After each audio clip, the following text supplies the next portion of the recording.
Welcome once again to Commander by Danon.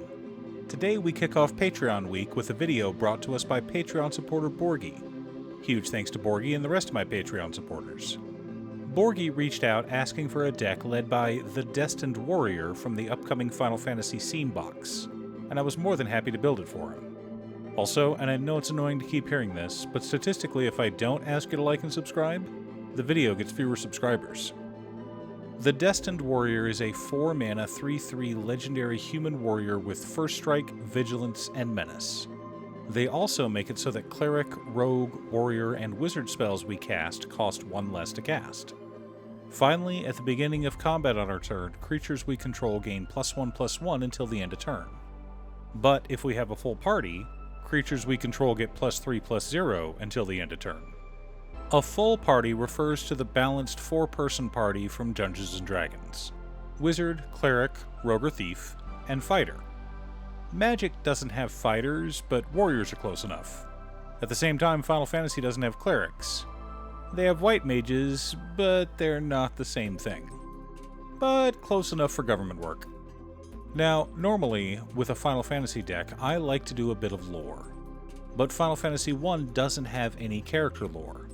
You pick your 4 characters' respective classes, name them, and then start the game. Pretty straightforward. But I did want to talk a bit about the lore behind the balanced D&D party. Namely, the Golden Girls. No, I'm not joking. The Golden Girls were used as the template for the ideal adventuring party. Blanche, with her laissez-faire attitude about relationships and property, is clearly the thief. Dorothy never met someone she wouldn't throw down with, and represents the fighter. Sophia is always reading and has obscure and sometimes arcane knowledge. Finally, the heart of the party is Rose. That's right, if you're old school, chances are you played a cleric based off of Betty White. Of course, she was once Betty Gray until she defeated the Balrog and was reborn. Anyway, this will be a party deck. And therefore, I wanted to ensure we had an even number of warriors, rogues, clerics, and wizards in the deck. Counting our commander and the other Final Fantasy I legends, we are at 9 of each. We're also a Bracket 2 deck, where the focus is more on theme than crushing our opponents. We're not quite a budget deck, but we're also not expensive either. The focus here is fun rather than crushing our enemies. But before we get to our deck list, a quick word from our sponsor, Ultimate Guard. Ultimate Guard is made famous by their boulders. Solid, reliable, and affordable deck boxes. Boulders are now available in solid colors, like this beautiful purple one seen here.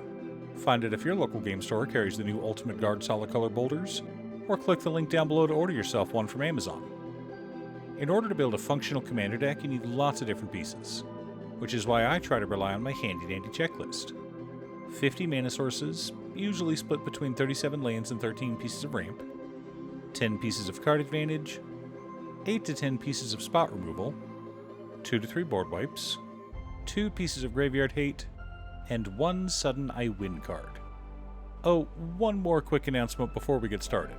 I'm currently streaming over on Gaming with Danon as well as Twitch.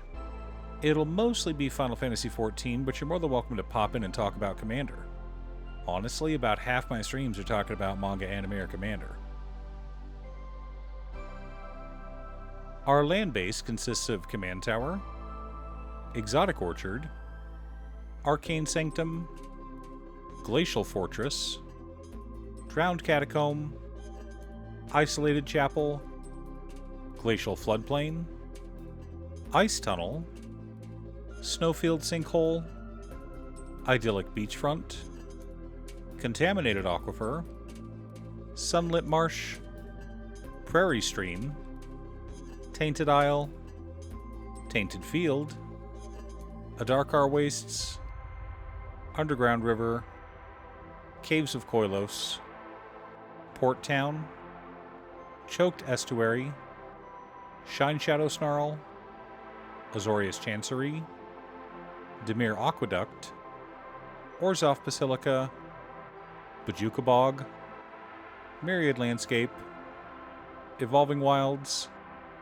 Terramorphic Expanse, 3 Plains, 3 Swamps, and 3 Islands. Pretty solid land base for a budget deck. Now, some of you are going to ask why I included the typed tap lands. This is in case Borgie wants to upgrade in the future and add fetch lands, he already has targets. Also, turn 1 tap land followed by a turn 2 check land is a pretty good way to start the game. Our mana ramp package consists of Soul Ring, Arcane Signet, Talisman of Progress, Talisman of Dominance, Talisman of Hierarchy, Azorius Signet, Dimir Signet, Orzhov Signet, Mind Stone, Felwar Stone, and Chromatic Lantern for mana rocks, with Wayfarer's Bauble and Solemn Simulacrum serving as land ramp. Pretty standard for our color identity. Our card advantage package consists of the Destined Thief, Fairy Mastermind, Archivist of Ogma, Archaeomancer, Twilight Prophet, the Dark Confidant, Vargoth Bloodsky Sire, Angel of Indemnity, Thwart the Grave, Coveted Prize, Nalia de Arnis, Harper Recruiter, Shadow Mage Infiltrator, Mindblade Render, Ghostly Pilferer, and Spoils of Adventure. Almost entirely thematic, which I was proud of. For interaction and spot removal, we've got Diuthi Voidwalker, Accursed Marauder, Selfless Spirit, Fleshbag Marauder, Negate, Disenchant, Swords to Plowshares, Counterspell, Commit Memory, Generous Gift, Fracture, Path to Exile, and Arcane Denial. A good mix of spot removal, counter magic, and protection. Our board wipes consist of Damn, Farewell, and Stick Together. Wanted some flexibility as well as a one-sided wipe. The core of our deck consists of the Destined Black Mage, the Destined White Mage, Flux Channeler, Lae'zel Vlaclith's Champion, Aether Channeler, Gonti Lord of Luxury, Agent of Treachery, Inox Strike Leader, Burakos Party Leader, Linvala Shield of Seagate, Frontline Medic, and Rosa Resolute White Mage. Supporting our plan, we've got Grand Abolisher, Mother of Runes, Aven Mind Sensor, Archetype of Imagination, and Unsettled Mariner.